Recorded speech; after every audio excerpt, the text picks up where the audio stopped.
पहुँचे। कहाँ पर पहुँचे? चौपाई गोस्वामी बाबा ने लिखा है। क्या नाम बोल? बाबा जी ने चौपाई में लिखा है। कहाँ पर पहुँचे?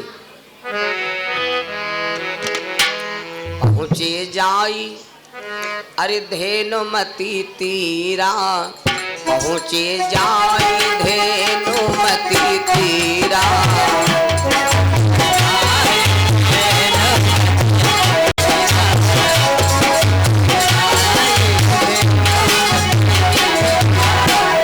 पहुँचे जाई धेनुमती तीरा, पहुँचे जाई धेनुमती तीरा। हर्ष नहाने निर्मल नीरा, हर्ष नहाने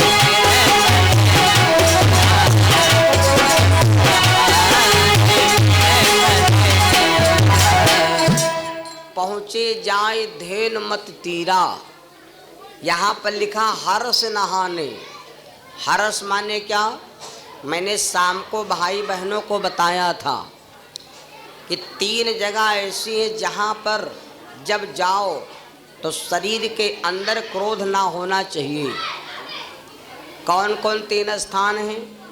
पहला स्थान है जब हम सत्संग में जाएं तो हमारे शरीर के अंदर क्रोध नहीं होना चाहिए।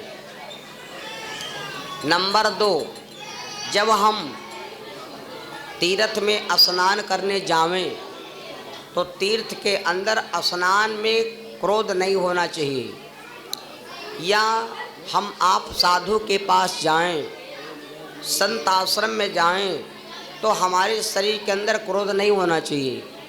मंदिर में पूजा करने जाओ उस समय हमारे शरीर के अंदर क्रोध नहीं होना चाहिए। साधु संत चंदन क्यों लगाते? कुछ लोग कहते कि चंदन लगाने से सुंदरता बढ़ती है। चंदन होता है शीतल, और चंदन इसलिए लगाया जाता है कि चंदन हमारे मस्तिष्क को ठंडा कर दे।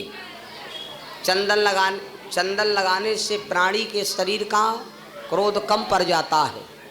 चंदन शीतल होता है। हर्ष नहाने निर्मल नीरा, पहुँचे जाए धेनुमती तीरा। धेनु माने होता है गैया, हम आप कहते हैं गोमती, और बाबा जी ने लिखा है धेनुमती। गोमती सरल है, धेनुमती कर्री है बात कहने में, लेकिन मनु महाराज नहाए हैं धेनुमती कहकर, गोमती कहकर नहीं।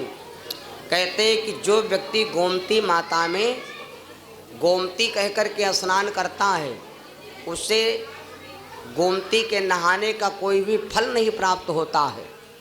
गो माने होता है इंद्रियां, जिनका मन इंद्रियों में फंसा है, विषयों में फंसा है, काम वासनाओं में फंसा है, उनको भगवान की भक्ति कैसे मिलेगी और तीर्थ स्नान करने का लाभ कैसे मिलेगा?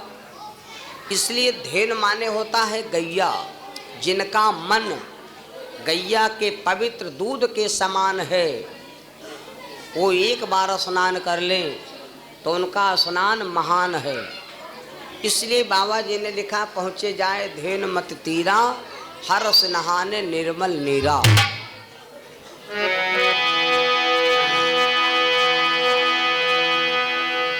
मनु और शत्रुपा दोनों प्राणियों ने स्नान ध्यान किया। शाम को भोजन बना। भोजन बनने के उपरांत बढ़िया स्नान ध्यान करके सवेरे भोजन पाए और भगवान का भजन करने लगे। जब भगवान का भजन करने लगे, सारा दिन मनु और शत्रुपा भगवान का भजन करते हैं। सारा दिन शाम हो जाती है तो मनु और शत्रुपा अपने स्थान पर वापस चले आते।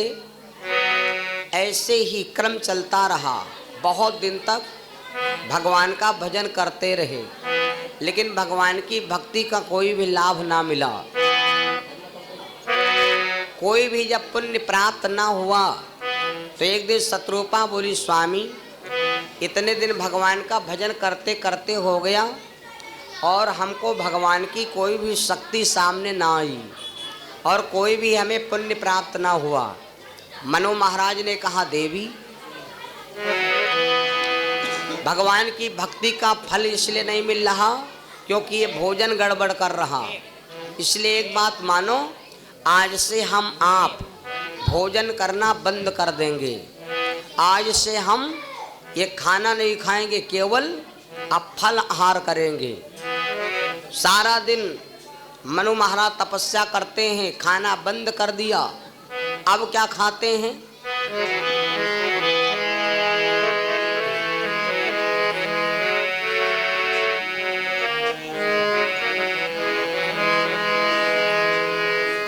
करती आहार साक फल कंदा, करती आहार साक फल कंदा, करती आहार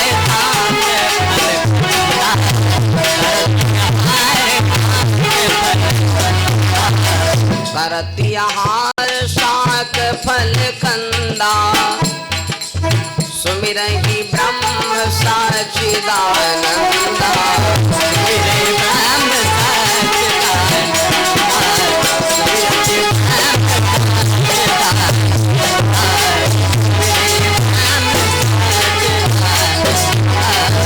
भोजन में केवल फल खाते हैं, फल आहार। शाम को जब पूजा करके लौटते हैं तो जो भी भोजन मिल जाता है वही प्रसाद मनु और शत्रुपा पा लेते हैं। शरीर घटने लगा, शरीर घटने लगा। धीरे धीरे मनु महाराज का शरीर ऐसा लगता है कि वृद्धापन में आ गया। बहुत दिन तक यही काम चलता रहा, ऐसे ही तपस्या करते रहे। लेकिन जब भगवान की तभी कोई भी शक्ति सामने ना आई तो शत्रुपा ने कहा, स्वामी भगवान अब भी ना मिले तो? मनु महाराज ने कहा, देवी एक काम करो, आज से हम कंदमूल फल खाना छोड़ देंगे क्योंकि भगवान अच्छे तरीके से प्राप्त नहीं होता। अब एक काम करते हैं, केवल हम गोमती मैया का, धेनुमती मैया का जल पिएंगे और जल के ही द्वारा भगवान का भजन करेंगे, जल से अपना शरीर चलाएंगे। सारा दिन मनु महाराज तपस्या करते हैं। जब शाम होती है तो केवल मनु महाराज गोमती मैया का जल पी लेते हैं और सो जाते हैं। सवेरे भजन करते हैं। अब बताओ, जल से जीवन चलाना आसान नहीं। हम आप 3 दिन भोजन ना करें, चौथे दिन अगर पानी पिलाया जाए तो पेट में पानी रुकेगा नहीं। लेकिन मनु महाराज पानी पी लेते हैं और तपस्या करते हैं। शरीर सब वृद्धा हो गया, शरीर के अंदर मांस खत्म हो गया, क्या बचा? अस्थि मात्र रही गए वो शरीरा, अस्थि मात्र रही गए वो शरीरा।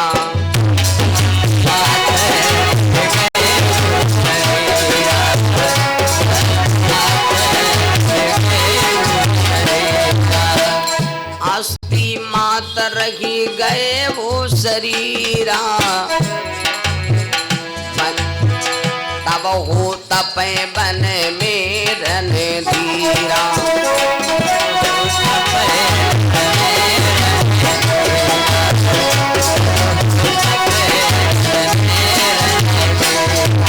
शरीर में केवल हड्डियां ही हड्डियां बची और तब भी अपनी भक्ति को नहीं छोड़ रही।